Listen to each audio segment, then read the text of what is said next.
물론 다 그런 건 아니겠습니다만 내가 사는 지역에 버스가 갑자기 이렇게 된다면 정말 답답하고 불편하기 짝이 없는 일이 아닐까 싶은데 왜 이렇게 됐는지 지금부터 차정성 기자에게 직접 좀 물어보도록 하겠습니다.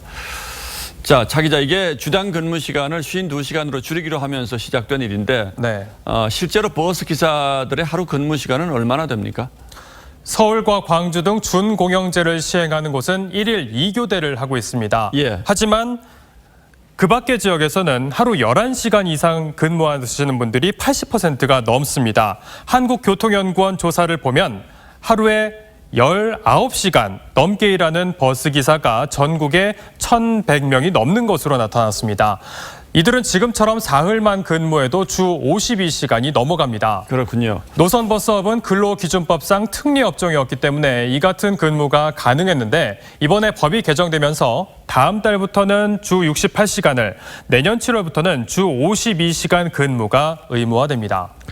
예, 물론 하루 19시간 운전이라는 중노동도 분명히 개선을 해야 되겠습니다만 어쨌든 근무 시간을 줄이면 사람을 더 뽑을 수밖에 없지 않겠습니까?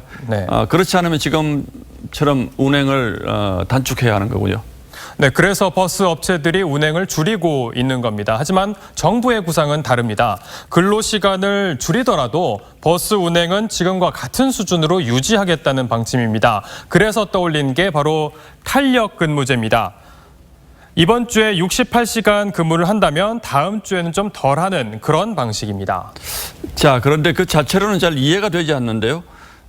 탄력 근무제를 시행한다고 하더라도 어차피 전체 운행 시간을 채우려면 사람이 더 필요한 거 아닌가요?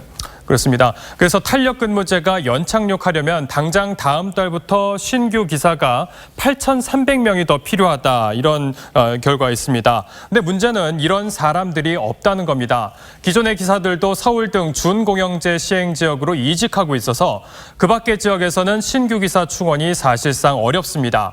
실제로 경기도 고양에서 한 회사는 2달 동안 100명이 이직이나 퇴사한 것으로 전해졌습니다. 예, 그래서 앞서 보도에서 본 것처럼 버스 회사로서는 노선을 축소할 수밖에 없는 이런 상황이 되는 거군요.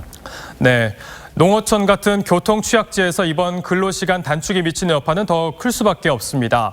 최저임금 인상에 따른 임금 조정 문제나 기본급 인상을 놓고도 노사 갈등이 심화할 우려가 있습니다. 협상이 결렬이 되고 파업으로 이어지면 버스 운행 파행 같은 대란도 사실상 완전히 배제할 수는 없는 상황입니다. 예, 지금으로서는 답이 없는 상황 같은데 지역 주민이라든지 버스 기사들의 불편이 더 커지지 않도록 계속 좀 지켜봐 주시기 바랍니다.